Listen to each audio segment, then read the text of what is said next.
আবারও আপনাদেরকে সবিনয় নিবেদন করছি, আগামী 23 তারিখ রোজ রবিবার আসর নামাজ এখানে পড়বেন ইনশাআল্লাহ।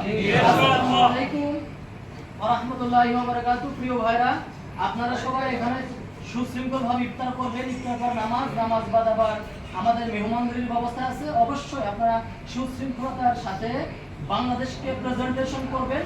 আমি একজনই বাংলাদেশ, আমার ব্যবহার, আমার আচার আচরণে ভিন দেশি মানুষরা যাতে অসন্তুষ্ট না হয়, অবশ্যই আমরা এই দিকটাকে লক্ষ্য করব।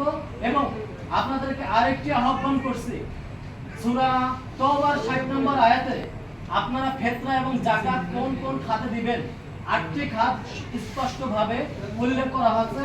তার ভিতরে একটি খাত হচ্ছে দ্বীন প্রচারের খাত। এই খাতে আপনারা অবশ্যই ফিতরা দেওয়ার জন্য চেষ্টা করবেন। সেটা হচ্ছে আমাদের কোড 9 কর্তৃপক্ষ, যাদেরকে আপনারা চিনেন, যে কোনো একজন ব্যক্তির কাছেই দিলে ইনশাআল্লাহ হবে। মেহরবানি করে আপনারা চেষ্টা করবেন।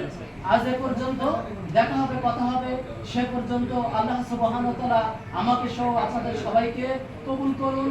আমিন। আসসালামু আলাইকুম ওয়া রাহমাতুল্লাহি ওয়া বারাকাতুহু।